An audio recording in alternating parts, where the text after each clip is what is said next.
아이들 이야기 교사들 이야기. 시가 있고 책이 있고 글 쓰는 이야기가 있는 학교종이 땡땡땡. 반갑습니다. 한 달에 2번 혹은 4번까지 수다가 펼쳐지는 부정기 팟캐스트의 진행을 이끌 세 사람을 소개하도록 하겠습니다. 안녕하세요. 저는 설악산 아래 양양에서 아이들과 함께 지내고 있는 탁동철입니다. 탁쌤이라고들 불러요. 반갑습니다. 저는 속초에서 아이들 향한 짝사랑으로 마음앓이를 하고 있는 전일영이라고 합니다. 아이들한테는 이랑쌤이라고 주로 불려요. 네, 이랑쌤 반갑습니다. 네, 저는 교실에서 바다가 보이고 운동장에 가끔 갈매기가 놀다 가고, 그리고 또 그 갈매기가 가끔 차에도 똥을 싸서 네, 힘이 드는 고성의 조그만 초등학교에서 아이들을 가르치고 있는 박성진이라고 합니다. 학교종이 땡땡땡은 지난 여름 대전에서 했었던 글쓰기 연수를 마치고 탁쌤과 저와 그렇게 같이 갔었는데요. 여름에 지리산 산청에 바로 연수 마치고 모여서 밤새 이야기를 나누다가 고단한 힘든 교육 현장에 외롭지만 꿋꿋하게 살아가는 선생님들 이야기, 그리고 우리가 놓칠 수 없는 교실의 아이들 이야기로 한번 이야기를 해보자, 그런 마음에 불쑥 저지르고 시작하게 된 팟캐스트입니다. 우리 팟캐스트에서는 글쓰기를 중심으로 이야기를 나눌 계획이에요. 글쓰기를 중심으로 교실 이야기, 아이들과 시 쓰고 글 쓴 이야기들을 이야기 손님을 초대해서 들어볼 텐데요. 먼저 가신 이호덕, 권정생, 하이타니 겐지로 선생님, 그리고 임길택 선생님 이야기도 나누고요. 저 그 자리에 없었는데요. 네, 이랑 선생님은 그 자리에 없었지만 저희가 아주 특별히 모셨습니다. 아이들을 짝사랑하는 마음이 너무 아름다워서 소문이 많이 났더라고요. 짝사랑은 생각보다 되게 추해요. 최고죠, 이런 쌤. 그렇죠, 최고죠. 예.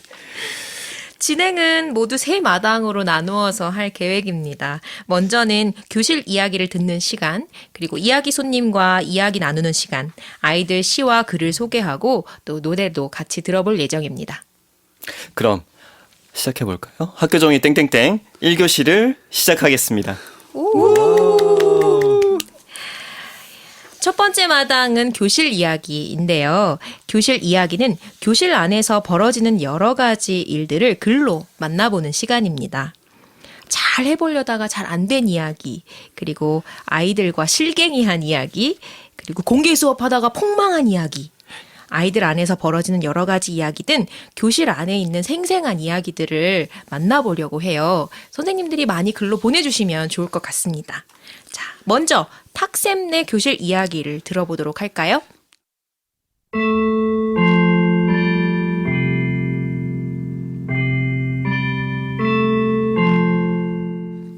이거 제가 먼저네요. 쑥스럽게. 다음엔 이거 팟캐스트 듣는 분들이 보내주세요. 그러면 이 자리에서 읽겠습니다. 오늘은 할 수 없이 제가 읽겠습니다. 그러면은 제목 선행상. 교무실에서 연락이 왔다. 어린이날을 맞이하여 선행상을 준다고 반에서 한 명을 추천하라고 한다. 누굴 뽑지? 아이들한테 물어볼까? 물어보면 서로 누가 착하다고 말을 할 텐데, 그럼 칭찬받은 사람을 뽑아야 하는 건지, 칭찬한 사람을 뽑아야 하는 건지, 칭찬받는 사람보다는 칭찬을 하는 사람이 더 훌륭한 것 아닐까? 우리 반은 다 착한 것 같은데 어떻게 한 명을 뽑으란 말이냐? 에이, 왜 하필 착한 애들만 모여있는 교실 담임을 맡아서 이 고생인지. 나는 투덜거리며 교실일기 공책을 폈다. 기록에 없는 것은 세상에 없었던 일. 여기 일기장에 적혀있는 대로 뽑을게. 모두 좋다고 찬성했다. 누구든지 본 대로 들은 대로 교실일기 공책에 쓰라고 3월 첫날 모두 얘기했으니까 여기에 적힌 대로 뽑는 게 공평할 것 같아. 칭찬받은 사람 1표, 남을 칭찬한 사람도 1표씩 줘서 표가 가장 많이 받은 사람을 뽑기로 했다. 교실일기 첫 장을 읽었다. 배땡땡이 수도과 앞에서 욕을 했다. 뭐냐면은 야 씨발이라고 했다. 3월 12일 윤정. 이야, 이거 욕 잘했으니까 칭찬 맞네. 창식이 1표. 칠판에 배창식 이름을 쓰고 이름 옆에 1이라 표시했다. 아이들이 그게 어떻게 칭찬이냐고 따진다. 칭찬 아니라 한다. 할 수 없이 칠판에 썼던 걸 다시 지웠다. 기뻐하던 창식이도 웃음을 멈추었다. 사람 몸 그리기를 했다.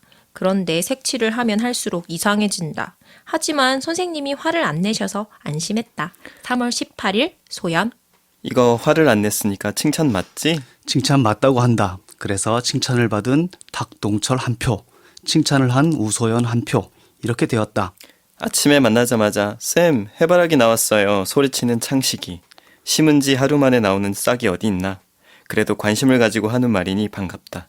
3월 18일 동철. 이건 창식이가 해바라기 씨에 관심을 가지고 있는 거니까 칭찬 맞지? 칭찬 맞다고 한다. 그래서 창식이 한 표, 나도 한 표가 되었다. 우히히, 나는 벌써 두 표. 배창식이가 윤정이를 세게 밀쳤다. 그래서 윤정이가 넘어져서 울었다. 3월 26일 소연. 세게 밀었대. 그러니까 칭찬? 칭찬 아니라 한다. 계속 읽었다. 점점점. 책가방 안 가지고 온 것도 칭찬 아니고, 옆구리에 물풍선 던진 것도 칭찬 아니고, 바보 멍충이라 놀린 것도 칭찬 아니고, 똥쟁이라 놀린 것도 칭찬 아니고, 이러고 보니 일기장에 칭찬은 거의 없다. 남의 잘못만 넘쳐나는 일기장이다. 아, 있다. 벚꽃나무에 봉오리가 나왔어요. 골목길에. 1학년 전린. 1학년 아이가 언제 우리 교실에 와서 이걸 적어 놓았는지 모르겠다. 골목길을 환하게 해주었으니까 칭찬 맞지? 칭찬 맞다고 한다. 그래서 전린 한 표, 벚나무 한 표다. 벚나무도 상을 줄 거냐고 묻는다. 당연히 뽑히면 받아야지. 그리고 4월 15일에 학교 닭장에 수탉이 멋있다고 쓴 준영이도 한 표, 수탉도 한 표. 국어에서 자세하게 쓰기와 끊어쓰기를 하였다. 끊어쓰기는 어려웠지만 선생님이 예를 들어서 되게 쉬웠다. 4월 10일 은지. 우와, 나는 또 한 표다, 한 표. 탁동철 한 표, 은지도 한 표. 오늘 밥을 먹는데 내가 싫어하는 가지가 나왔다. 나는 먹기 싫었는데 영양사 선생님이 먹으라고 했다. 그래서 나는 징징대며 먹지 않았다. 근데 윤정이가 나를 툭툭 쳐서 돌아봤더니 윤정이가 나를 보며 은지야, 가지는 맛있고 건강에도 좋으니까 먹어야 돼. 파이팅! 이라고 해서 먹었다. 윤정이가 내 가지를 먹게 도와줘서 칭찬하고 싶다. 4월 22일 은지. 칭찬을 한 은지는 한 표, 가지를 먹게 해준 윤정이도 한 표. 교실 일기 끝 칠판에 있는 칭찬 숫자를 계산한 결과 이렇게 나왔다. 탁동철 3표, 권은지 2표, 배창식 1표, 전린 1표, 벚나무 1표, 엄준영 1표, 수탉 1표, 우소연 1표. 이래서 어린이날 선행상은 무려 3표나 얻은 탁동철이 받는 걸로 결정이 났다. 내 이름에 크게 동그라미를 친 뒤 오늘 선행상 뽑기 투표를 마쳤다. 짝짝짝짝. 그런데 나만 기쁜가? 아이들 얼굴 표정이 별로다. 소연이가 앞으로 나오더니 손바닥을 척 내민다. 아침에 자기가 준 마이쮸 과자 도로 내놓으라 한다. 아니, 벌써 뱃속에 들어간 걸 어떻게 내놔? 어쨌든 내놓으란 말이에요. 가위로 배를 갈라? 저 내일 사탕 가져올 건데 선생님만 안 줄 거예요. 사탕이냐, 선행상이냐. 에잇, 선행상 포기다. 칠판에 있는 내 이름을 지웠다. 됐지? 그래서 가위로 배를 안 갈라도 되고 내일 사탕도 받아 먹기로 했다. 우리 반 선행상은 나 말고 다른 아이가 받기로 했다. 교실 정리하고 인사하고 하루 공부 마쳤다. 이제 집에 가야 하는데 그런데 아이들이 집에 안 간다. 교실 일기 공책에 몰려들어 뭘 자꾸 적고 있다. 야, 이제 다 끝났어. 지금 적는 건 소용없는 거 알지? 말려도 안 듣는다. 아이들이 집에 간 뒤 교실 일기 공책을 펴서 읽었다. 남의 잘못만 넘치던 일기장에 칭찬이 넘친다. 엄준영이 꽃한테 미안하다고 했다. 창식. 소연이가 비틀즈를 줘서 칭찬하고 싶다. 그리고 배창식이 오늘 욕과 장난을 많이 안 쳐서 칭찬하고 싶다. 지연. 소연이가 비틀지를 친구들과 나한테 줬다. 윤정. 우리 반 창문 앞에 놓여있는 배추꽃이 내가 좋아하는 색으로 피워줘서 칭찬하고 싶다. 은지. 영산홍이 분홍 빨강색으로 피어 있다. 너무나도 예쁘게 피어 있어 칭찬하고 싶다. 은지. 우리 학교 닭은 아침뿐만 아니라 저녁이나 쉬는 시간에도 운다. 꼭 아침에 들을 수 있는 것이 아니다. 그래서 아침에 일찍 안 와도 닭의 까끼요 꼬꼬꼬 소리를 들을 수 있다. 닭아, 내가 아침 일찍 안 오게 해주어서 고마워. 은지. 선생님이 신문을 잘 만들어 주어서 좋다. 은지. 선생님이 줄무늬 옷을 입고 와서 너무 예뻤다. 은지. 오늘 아침에 선생님이 나한테 방긋방긋 웃어주었다. 그래서 칭찬하고 싶다. 소연. 민망해라. 내가 세상에 나와서 이렇게 칭찬을 많이 받아보기는 처음인 것 같아. 어린이날 선행상 덕분에 나랑 꽃이랑 수탉이랑 다 칭찬받았다. 야, 대단하다. 이거 읽는데 떨리네요. 아니, 결국 그래서 선행상은 누가 받았죠? 두 표를 받은 은지가 상을 받았어요. 야, 은지한테 박수 한번 보내줄까요? 다음 달 선행상이 되게 궁금해지네요. 메달 뽑는다면 얼마 좋을까요? 글이 넘쳐나겠어요. 네.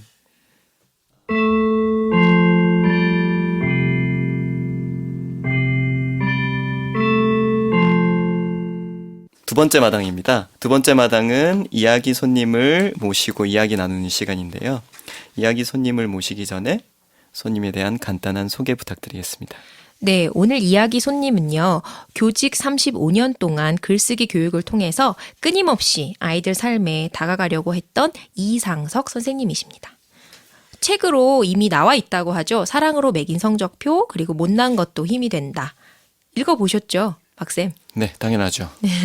네, 오늘은 이상석 선생님 모시고 이야기를 같이 들어볼게요. 이상석 선생님은 그 글쓰기는 똥누기다 이런 선언으로 아주 우리 교육에 기둥 하나 콕 내려 꽂아놓은 분이에요.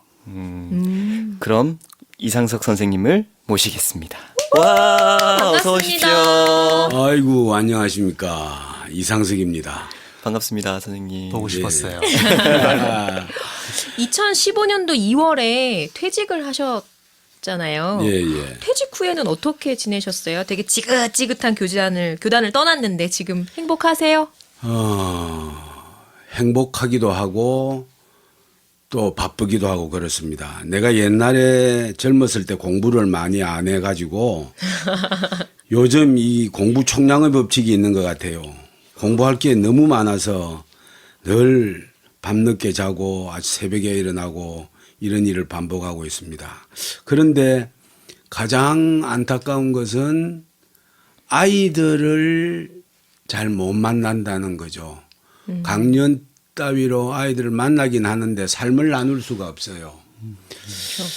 그래서 그게 좀 아쉬운데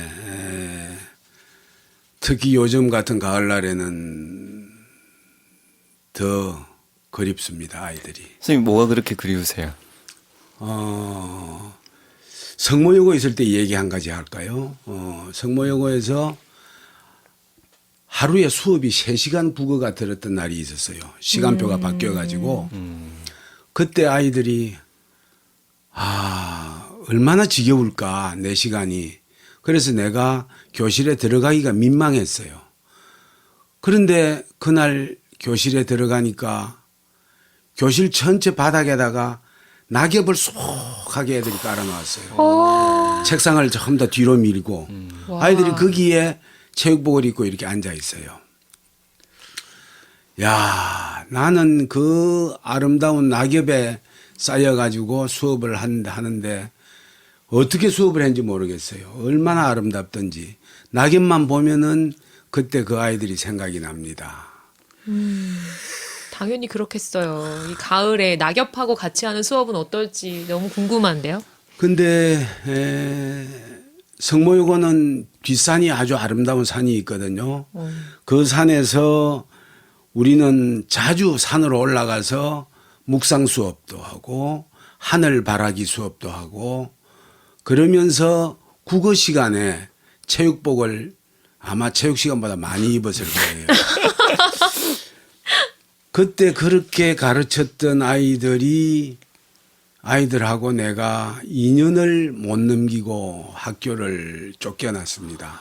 그때가 89년도인데 내가 전교조 결선권으로 쫓겨날 때 낙엽 수업을 했던 그 아이들이 아마 가장 열심히 나를 지키기 위한 선봉대가 되고는 했습니다. 대학교 가서도 물론 시위 현장에 가면 늘 그 아이들이 있고 그랬죠. 지금은 나이가 이제 50이 다 돼갈 겁니다. 예. 그럼 무슨 성모여고 계실 때 해직을 당하신 거네요? 네. 그런데 성모여고 학생들만 그립다고 하면은 혹시 이 방송을 듣는 남학생들이 화를 내겠죠.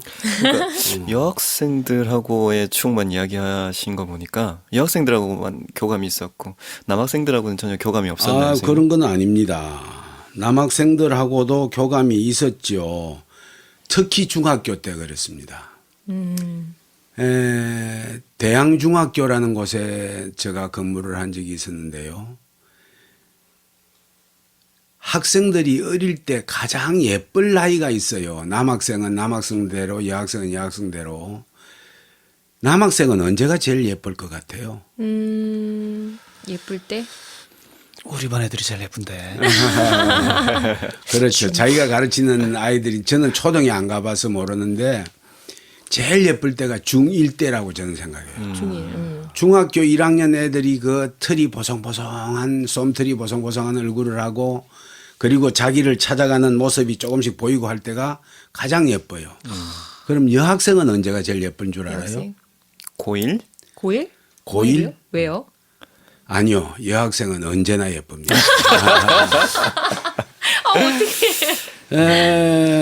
그 대항중학교 학생들하고 나는 시화전도 하고 문집도 내고 연극도 하고 한꺼번에 온갖 일을 다 했어요. 남자친구들이면 글쓰기 싫어하지 않아요? 아, 그 아이들이 얼마나 글을 많이 썼냐고 하면요. 온누리 출판사에서 여울에서 바다로란 책을 낼 정도로 글을 많이 썼어요. 그 책에 있는 글 하나 읽어볼까요? 아, 그 글은 제가 그럼 읽어보겠습니다. 예, 예. 선생님 제목이 어떻게 되죠? 제목이 깡깡이 하는 아줌마입니다.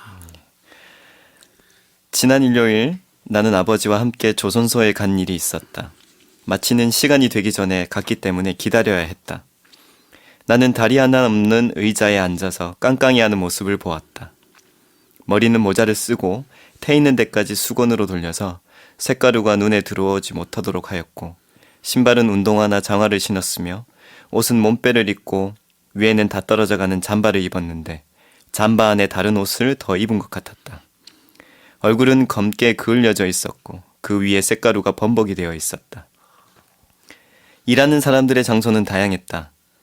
높은 곳에 매달려 위험하기 짝이 없는 망치를 두드려서 녹과 오래된 페인트를 베끼는 사람, 깡깡이질을 다한 곳에 매달려 페인트 칠을 하는 사람, 배 밑에서 굴 껍데기를 따내는 사람 등 마치는 시간을 알리는 종이 울리자 사람들은 가지고 있던 연장을 배 어딘가에 놓는 듯 한참을 배 안에서 머뭇거리다 사다리를 타고 내려온 다음 허술한 탈의실에서 옷을 갈아입기는 했으나 일할 때의 옷과 마찬가지였다. 나는 아버지를 따라 아줌마들이 일하는 곳으로 갔다. 거기에는 지독한 냄새가 나고 있었기에 나는 들어서자마자 코를 움켜잡았다. 굴껍데기 썩는 냄새, 고기 썩는 냄새, 거기다 기름 냄새까지 뒤범벅이 된 냄새가 풍기고 있었다. 아줌마들이 앉아서 서로 눈을 보고 혀로 핥아대는 것을 보고 처음에는 우스웠으나 가까이 가서 보니 눈에 들어간 쇳가루를 핥아내고 있는 것이었다.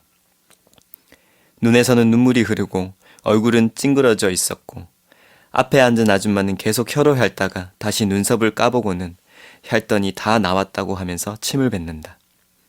그렇게 하고 있는 것은 그 아줌마들 뿐만이 아니었다. 다른 여러 곳에서도 그렇게 하고 있었다. 나는 한동안 그 모습들을 바라보고 있다가 아버지의 목소리를 듣고 다시 나왔다. 그곳에는 일을 한 아줌마들과 아저씨 한 분이 공책을 들고 무엇인가를 적고 있었다. 가까이 가서 보니 일을 한 시간과 일을 한 배 이름, 일을 한 위치 등을 적고 있었다. 일을 한 시간에 따라, 일을 한 장소에 따라 지급받는 돈이 다르기 때문이다. 이 아줌마들의 대부분은 과부이거나 가장이 집에서 놀고 있는 것이라는 이야기를 우리 집에 자주 오시는 아줌마들에게 들은 적이 있다. 고된 일을 마치고 돌아가는 아줌마들의 발걸음은 무겁게만 해 보였다. 그러나 다른 사람에게서 돈을 빌려 쓰지 않겠다는 꿋꿋한 의지를 엿볼 수 있었다. 예. 어떻습니까? 아까 탁동철 선생님 반 아이들 이야기하고는 아주 좀 무겁죠. 이렇게 장면이 딱 그림으로 막 그려지는 것 같아요. 예. 선생님 이게 중학생이 쓴 예, 글이라고요? 중학교 3학년 학생이었죠. 정말 끝까지 안 놓치고 있네요. 예.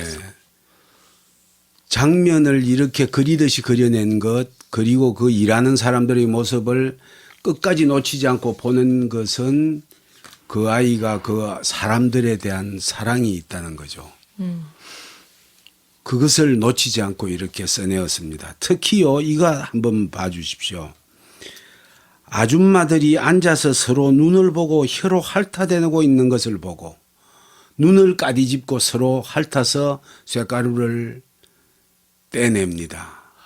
이렇게 하면서 살았던 사람들, 그 사람들의 모습을 당당하게 여기는 이 아이의 마음, 이것이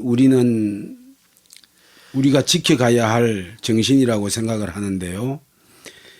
그때 아이들은 이런 것뿐만 아니고 연극도 많이 했습니다. 연극도 모든 별로 연극을 했는데 주로 무술을 해요. 남자아이들 답네요, 네. 그죠? 그리고 뭐 무술을 짜고 하는데도 굉장히 잘해요. 그것을 아주 나는 재밌게 봤고 벽신문을 이제는 교실뿐만 아니고 복도에 붙였어요.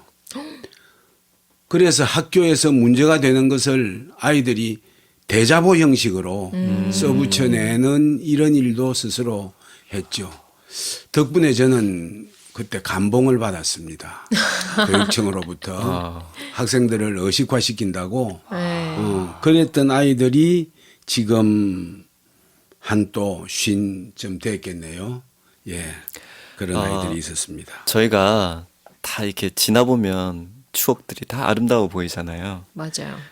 지금 보니까 너무 성공한 사례, 너무 좋은 이야기만 하시는 것 같은데 그러지 마시고 좀 아픈 대목도 있으면 한번 이야기해 주십시오. 하기 싫은데요. 초임 때 저도 뭐 이렇게 선생님으로서 첫 발을 내딛었으니까 뭔지 잘 모르잖아요. 그럴 예. 때 실수도 좀 많이 하고 그랬는데 그런 건 없으셨어요? 왜 없었겠습니까? 그런데 저는 아이들한테 제일 많이 들은 소리가 선생님이 글쓰기를 가르쳐 줘서 고맙다는 소리보다는 너무나 많이 맞았다는 이야기입니다. 맞아요.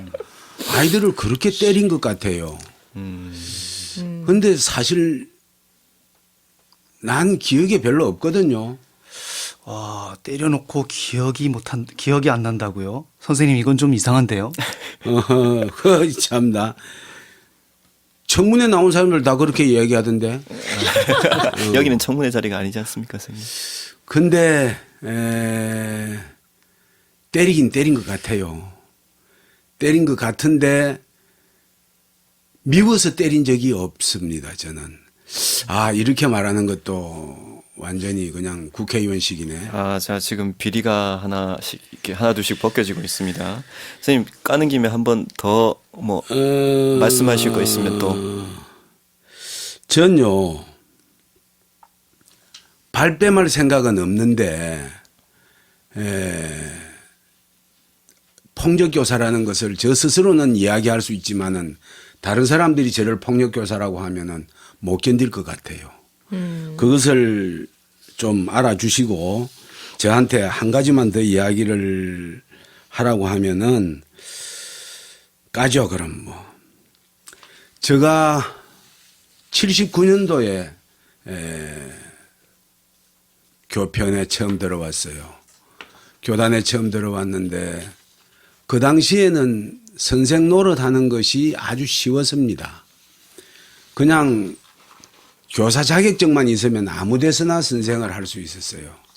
요즘처럼 임용고시처럼 어려운 과정이 없었습니다. 그러니까 이직률도 굉장히 많았어요. 조금만 조건이 좋으면은 옮기곤 했죠. 대기업에 있던 어느 친구가 나한테 자기 회사로 오라고 그랬어요. 그래서 갔더니 일주일 만에 짐을 싸들고 서울로 올라오라는 겁니다. 한 번에 합격하셨네요. 예. 그때는 합격이 아니고 자리를 비워두고 있었던 것 같아요. 요즘 말로 낙하산이라고 하죠. 네. 그런데 그 낙하산을 탈 뻔했습니다. 그런데 3일 결근을 하고 학교에 가던 날 나는 그때 대한공고라는 곳에 야간에 있었거든요. 야간 아이들이 수업을 기다리면서 운동장 귀서리에 있다가 내가 들어가는 것을 보고 아이들이 쫓아 뛰어옵니다. 고등학교 2학년들이에요. 그 남학생들 투박한 아이들이 쫓아 뛰어와서 내한테 처음 하는 말이 그래요. 어디 갔다 왔어, 씨바. 막 욕을 해요. 근데 그때 그 욕이 내한테는 얼마나 마음이 아프게 나를 얼마나 사랑하고 있고 미워하고 믿어주었던지 하는 생각이 들었어요. 나는 그 아이의 욕을 듣고 다시는 내가 교단을 떠난다, 아이들 곁을 함부로 떠난다는 생각을 안 해야 되겠다는 생각을 했습니다. 예, 그런 기억이 있네요. 선생님 쓴 책 중에 제가 도대체 학교가 뭐길래라는 그 책을 되게 감명 깊게 읽었거든요. 예. 거기 나오는 아이들 이야기가 모두 경남공고 아이들 이야기더라고요. 예, 예. 예, 그래서 그 중에 제가 참 감명 깊게 읽었던 한 편을 선생님들한테 소개시켜드리고 싶어요. 제가 한번 읽어보겠습니다. 그 책에서 뽑아서 읽는 겁니까? 네, 도대체 예, 학교가 예. 뭐길래 있던 예, 고맙습니다. 스승의 날 두 풍경이라는 글 중에 2번 글입니다. 스승의 날, 학교 행사를 끝내고 우리 반끼리 축하 모임을 하잔다. 자기들이 특별히 준비한 것이 있다고. 그래? 서둘러 팥빵을 수북히 쌓아 축하 케이크 모양을 만들고 초를 꽂았다. 불을 붙이고 불난다. 겨우 이거야. 다음이 중요하단다. 아이들이 손뼉을 소리 맞추어 치며 박재형, 박재형, 박재형 소리친다. 재영이는 자폐 증세가 있는 아이다. 2학년 때부터 보아온 아이인데 한 번도 말하는 것을 듣지 못했다. 우리 반이 되고 난 뒤 나와 겨우 몇 마디 이야기했을 뿐이다. 그러나 무슨 말을 하는지 잘 알아들을 수는 없다. 하지만 청소 시간에 남보다 먼저 빗자루를 들고 골마루 구석구석을 쓸어내는 아이다. 나는 재영이를 볼 때마다 어깨를 안아주는 일 말고는 한 일이 없다. 우리 반 아이들은 이번 청소년의 달 봉사상을 받을 사람으로 재영이를 추천했다. 고마운 일이라고 칭찬해 주었다. 이런 재영이가 노래를 한단다. 스승의 날 나에게 주는 선물로. 재영이는 꿈쩍도 않을 듯이 자리에 앉았다가 천천히 일어나 앞으로 나온다. 손뼉 소리가 더욱 커졌다.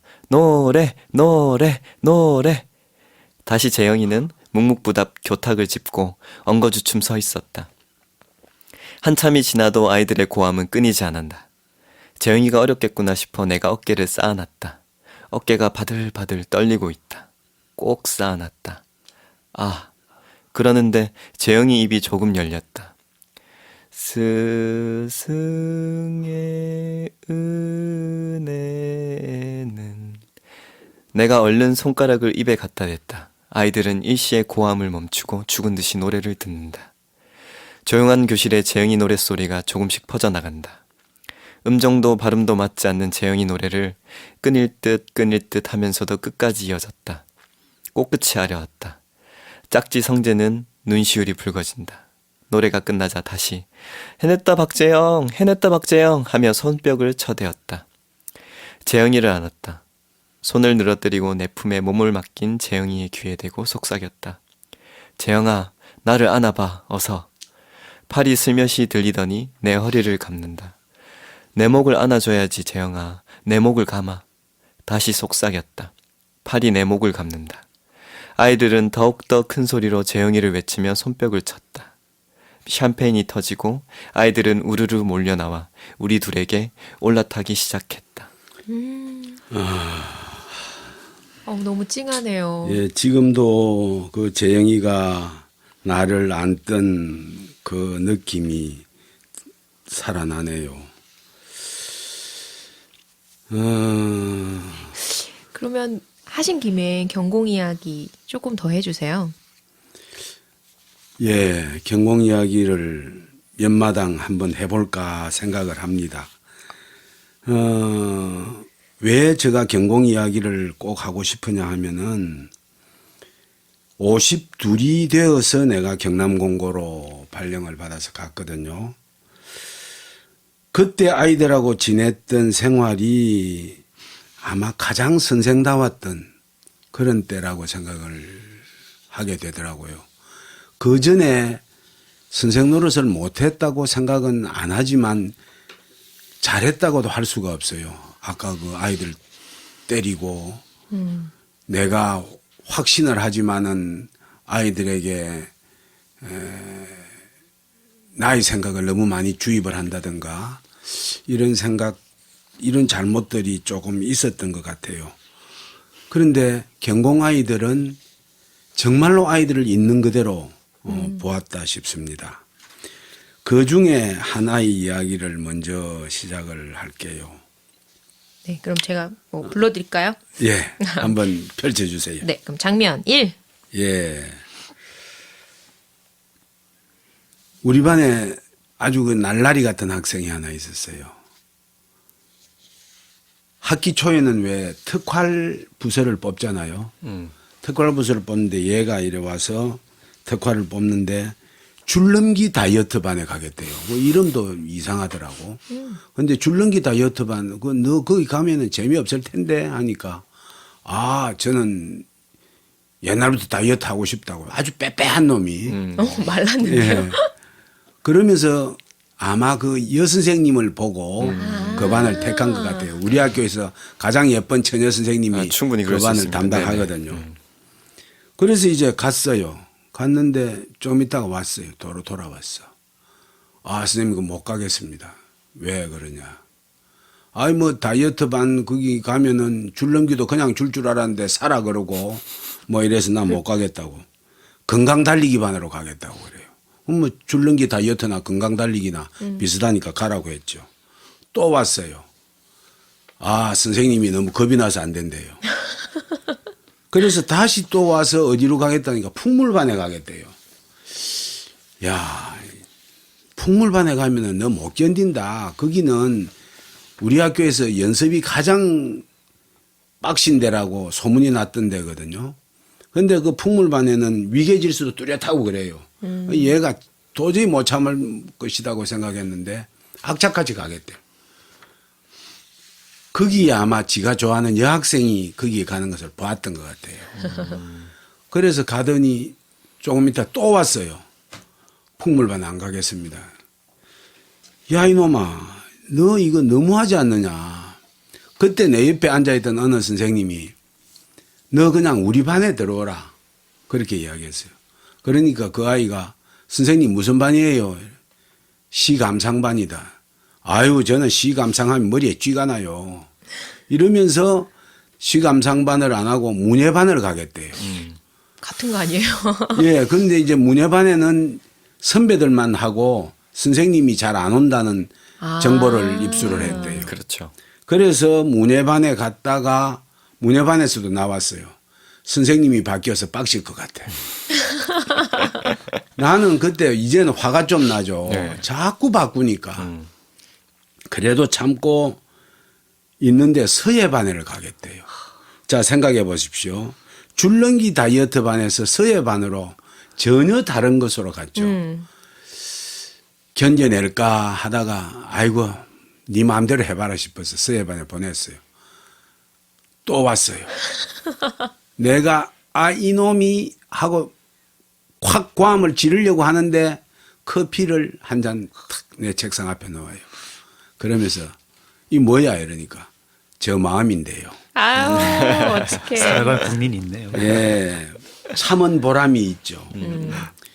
이런 아이들을 만나서 내가 화를 안 내게 된 게 나이가 아마 나를 이렇게 만들지 않았는가 이런 생각이 들어요. 이런 식으로 아이들을 만났죠. 그럼 장면 두 번째. 두 번째 장면.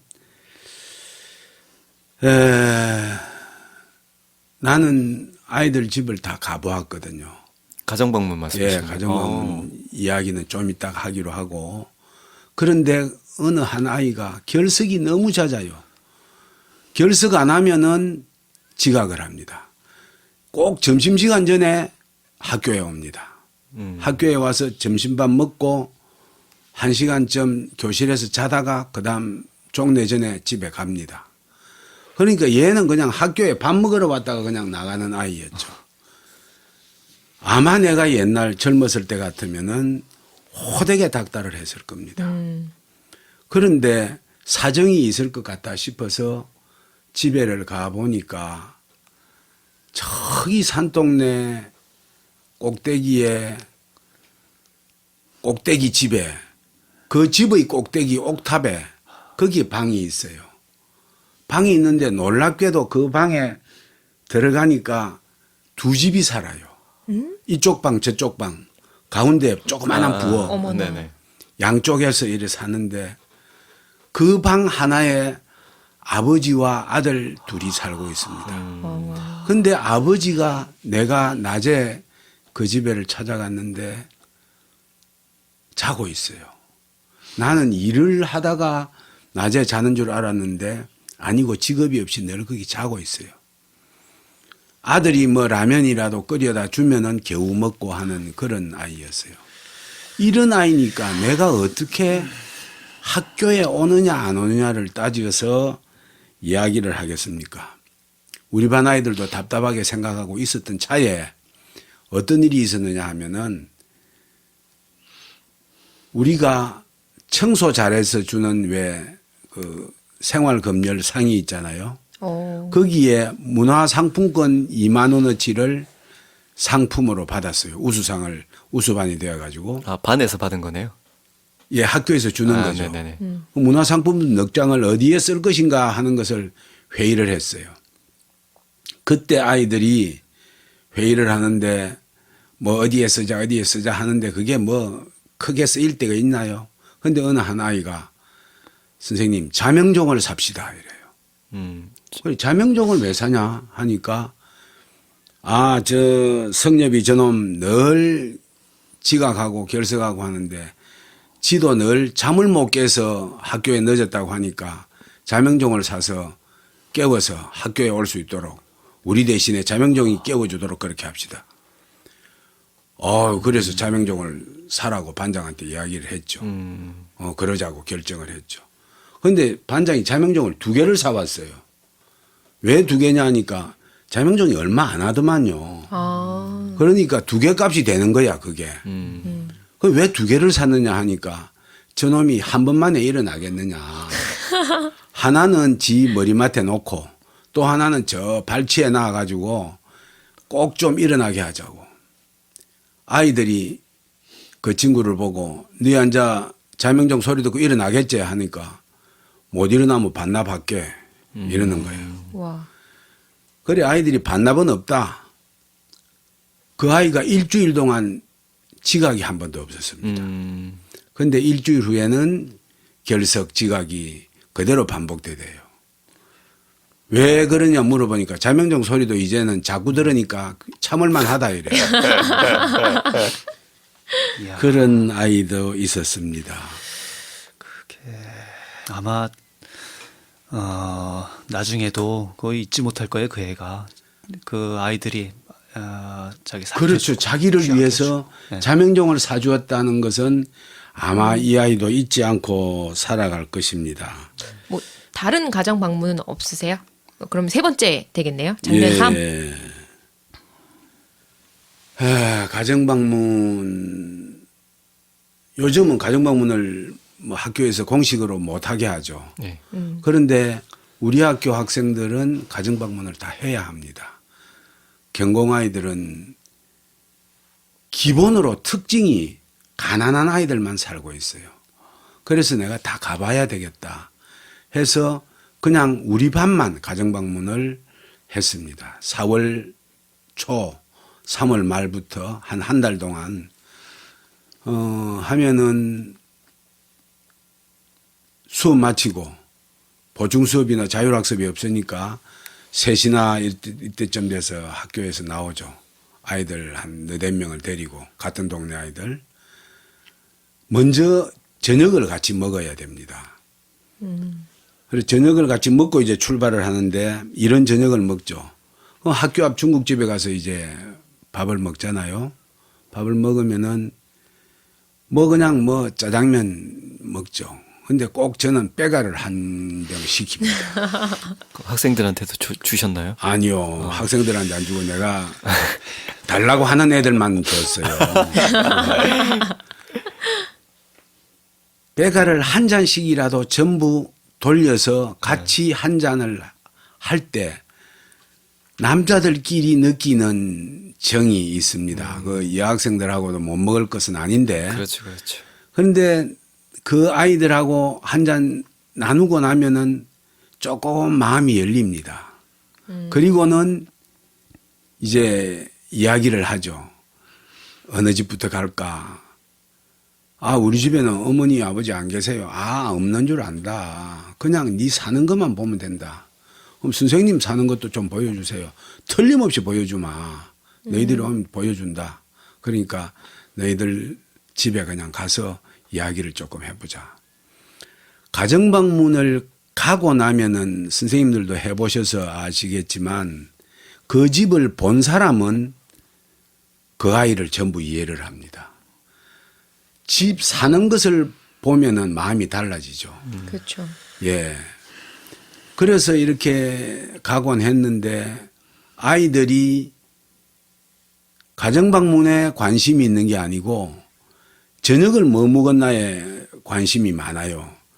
야, 너는 짜장면 사주나 우리는 짬뽕인데 이러다가 어느 날 내가 그냥 계속 짜장면만 먹고 있을 수는 없잖아요.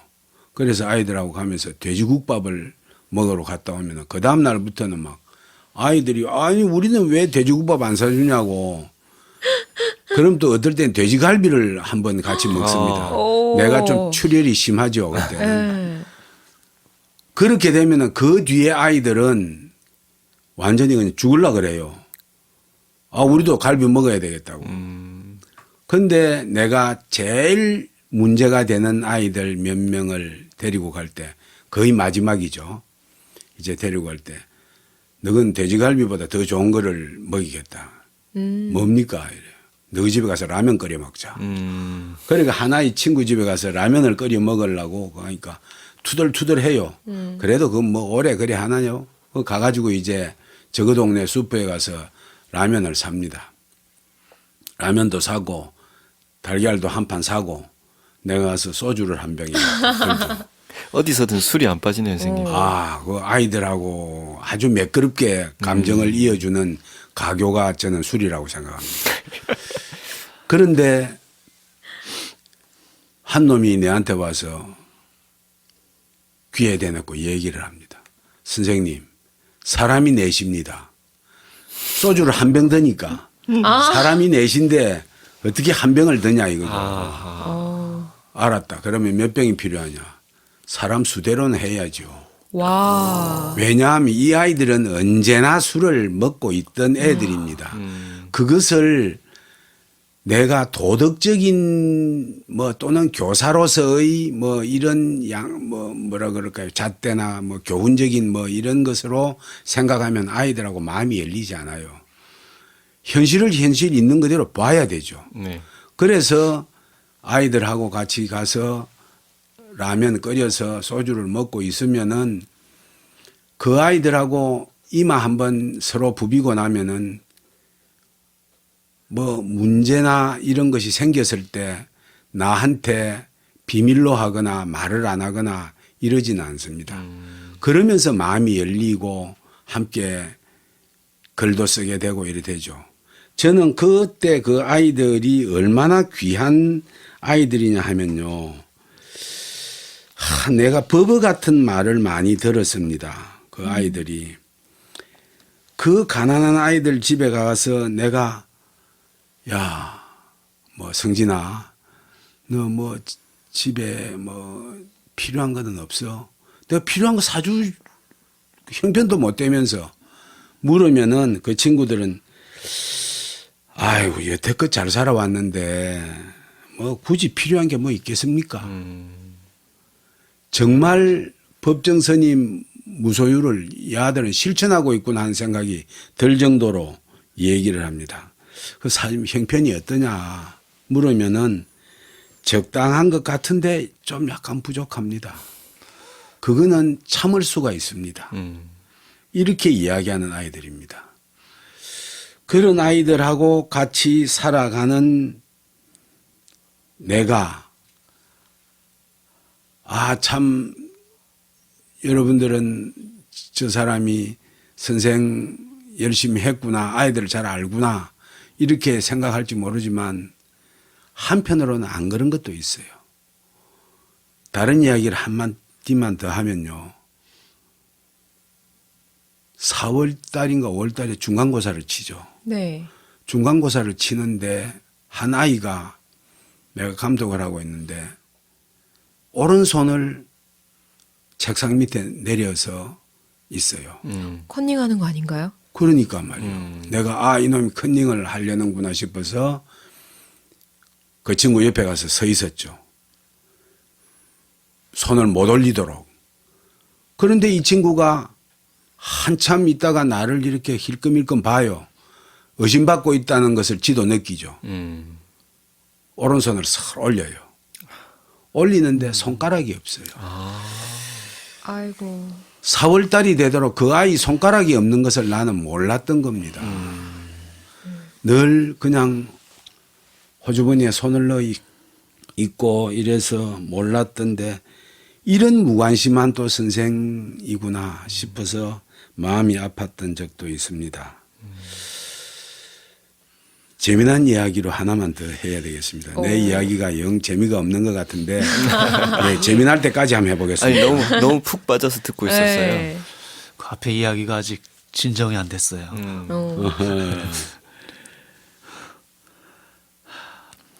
선생님들은 수업을 하다가 수업에 방해가 되는 아이들은 그 다른 아이들을 위해서 교실 밖에 이렇게 나가 있게 하는 나는 나가 있는 것도 지가 원하면 좋다고 생각해요. 네. 그런데 너 나가 저 복도에 서 있어. 이런 것은 되도록 안 했으면 좋겠다는 생각이 들어요. 왜냐하면은요. 그 아이가 있어도 그렇게 방해가 안 된다는 겁니다. 예를 하나 들어보면은 내가 수업을 하고 있는데 어디서 전화기 진동으로 해놓으면 나는 소리 있잖아요. 붕 이런 거. 하는 소리.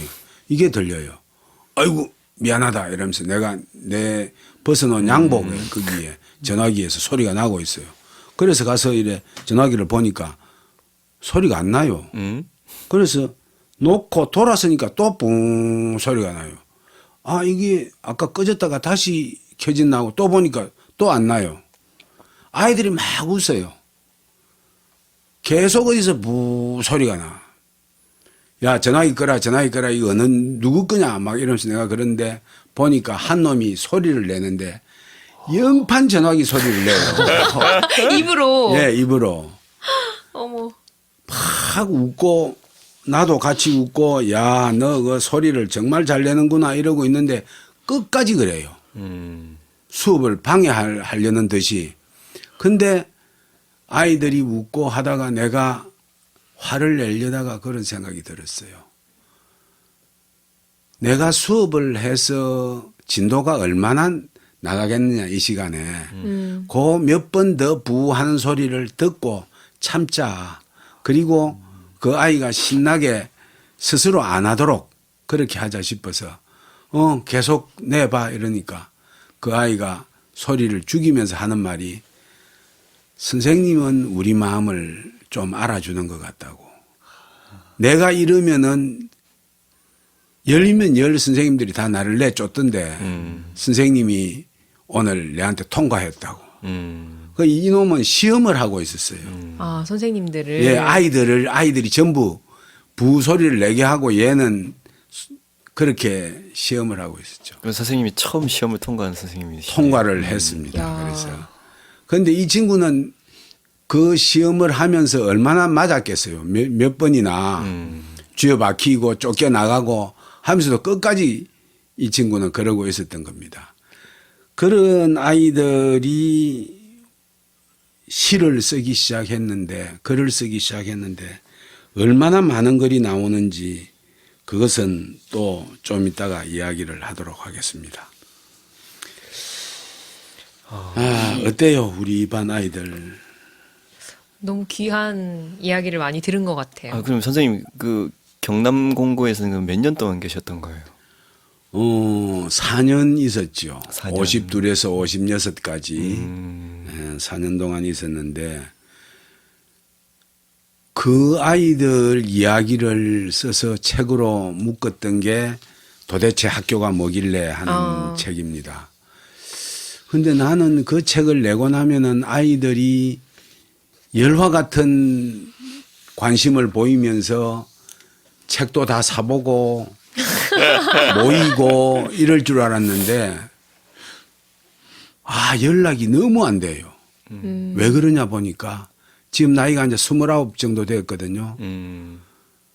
전부 그냥 공장 생활에 지 살기 바빠서 경기도 안산으로 또 어디로 뭐 그냥 뭐 충청도로 강원도로 다 흩어져 가고 그러고 그냥 부산에 남아있는 몇 명 아이들 이래 만나 보긴 하는데 글쓰기를 아직 잘 어른이 되어서는 못하고 있어요. 이 아이들하고 다시 하는 게 내 숙제입니다. 아마 곧 하게 될 것 같아요. 아, 졸업생들이랑요? 예, 예. 한번 껴도 될까요, 저희가? 그거는 우리 경공 출신들만 하게 될 겁니다. 아쉽네요. 예. 오늘 또 시간이 되게 많이 흘렀어요. 선생님 네. 이야기 듣다 보니까 너무 정신없이 그냥 이야기에 푹 빠져서 시간이 지나간 것 같아요. 오늘 하루는 너무 짧을 것 같죠? 네네. 선생님 손님 이야기를 그러면 이상석 선생님 제자의 글을 하나 읽고 예. 이 첫 번째 시간은 마치도록 그렇게 하겠습니다. 예, 예. 네네. 네, 제가 읽어드릴 글은 떡볶이를 먹으며 라는 2학년 지소은 학생이 쓴 글입니다. 중간에 사투리가 나오는데 제가 아직 사투리 익숙치 않아서 네네. 네, 박쌤한테 부탁을 좀 드릴게요. 그 부분만. 그 부분만? 아침에 그러니까 얘기를 하는데 맛깔나게 좀 잘 부탁드립니다. 학생이 하는 이야기도 제가 네네. 같이 해주세요. 제가 부산 출신이거든요. 잘할 수 있습니다. 네. 친구와 함께 집에 가는 길, 배가 고파서 서면 시장 안에 있는 먹자골목에 갔다. 비슷비슷한 걸 팔고 맛도 비슷해서 아무 데서나 먹어도 된다. 그래도 친구랑 나는 사람이 제일 없는 곳으로 가서 떡볶이랑 만두랑 시켰다. 가자마자 아줌마는 포크와 접시를 꺼내며 어서 온나 학생들 뭐 좀 줄거? 이러셨다. 열심히 먹고 있는데 다른 사람들도 모여들기 시작했다. 아줌마는 시골에서 온 사람처럼 볼 양쪽이 빨갛고 키도 작았다.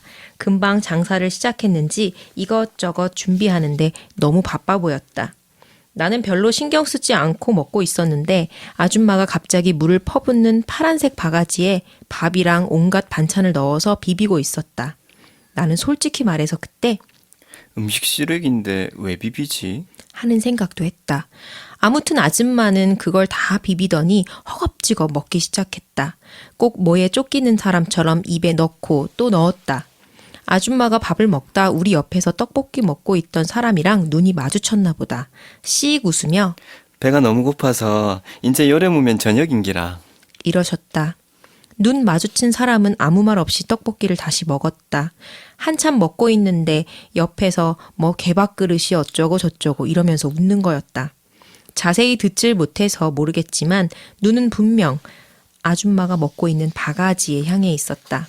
내가 괜히 기분이 나빠서 한번 째려보고는 다시 아줌마를 쳐다봤는데 밥을 너무 급하게 먹어서 사례가 걸린 것 같았다. 뒤돌아서서 콜록콜록 거리며 가슴을 막 쳤다. 좀 진정되었는지 다시 뒤돌아섰는데 눈이 벌겋고 눈물이 고여 있었다. 사례가 걸려 기침을 해서 눈물이 난 건지는 알았지만 그 눈물이 정말 슬퍼 보였다. 예. 다음 시간에는 이런 삶을 살아가고 있는 모습들을 글로 쓴 것을 네. 한번 이야기로 너무 풀어보고 듣고 싶습니다, 네, 선생님. 예. 네. 그럼 오늘 이야기 손님 이야기는 여기서 마치도록 하겠습니다. 수고해주신 우리 상석 선생님께 인사드릴까요? 네. 감사합니다. 감사합니다. 아이고 선생님. 고맙습니다.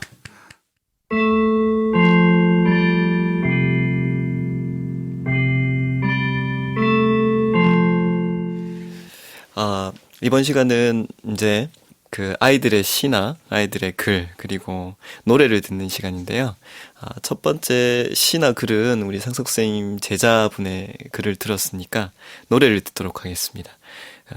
수경이 그 가시나라는 제목의 노래인데요.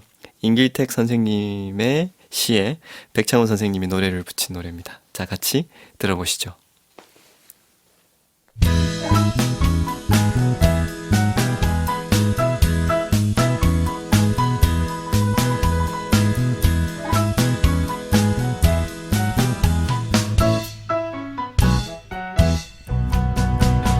소 먹이러 함께 가자고 해놓고 수경이 9년이 안 왔다. 지난번 빵 나눠 먹은 걸 도로 내놓으라 할까. 이제는 정말 같이 안 논다 할까. 소가 한 발 내디딜 때마다 뛰어오르는 방앗개비 보며 이런저런 저런 이런 생각을 해본다. 수경이 그 가시나 내일 만나면 어떻게 골탕을 먹여줄까 생각하고 있는데 개구리 한 마리 오줌을 싸고 콩밭으로 숨는다.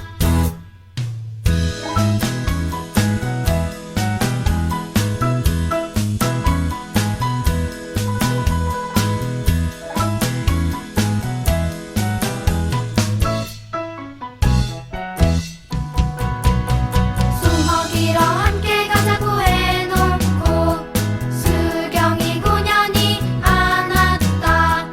지난번 빵 나눠 먹은 걸 도로 내놓으라 할까. 이제는 정말 같이 안 논다 할까. 소가 한 발 내디딜 때마다 뛰어오르는 방앗개비 보며 이런저런 저런 이런 생각을 해본다. 수경이 그 가시나 내일 만나면 어떻게 골탕을 먹여줄까 생각하고 있는데 개구리 한 마리 오줌을 싸고 콩밭으로 숨는다. 개구리 한 마리 오줌을 싸고 콩밭으로 숨는다.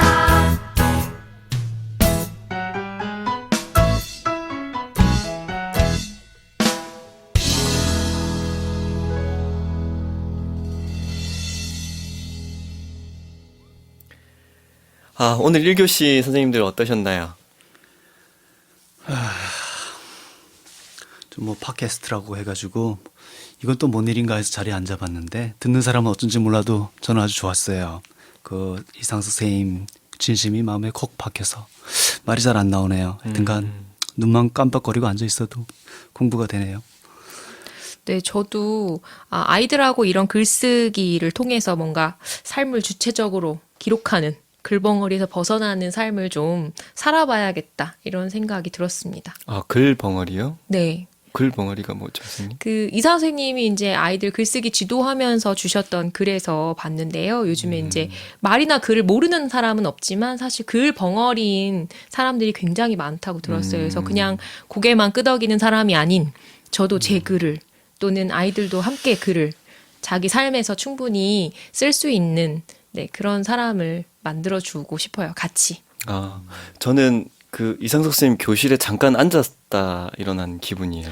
네, 그 맞아요. 아이들이랑 같이 막 기쁘고 슬프고 했던 게 막 느껴져서 너무 한창 이렇게 분위기가 이렇게 달아올랐다가 이 그 가장 절정에서 이렇게 탁 멈추는 드라마처럼 네, 또 다음 이야기가 너무 궁금해지는 그런 시간이었거든요.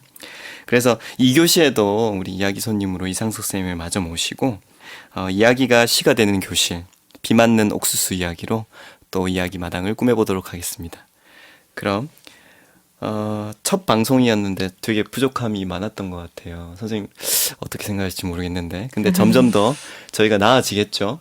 네, 그렇게 믿고 싶습니다. 네. 좋아지겠죠. 자, 그럼 2교시에 다시 다시 만나요.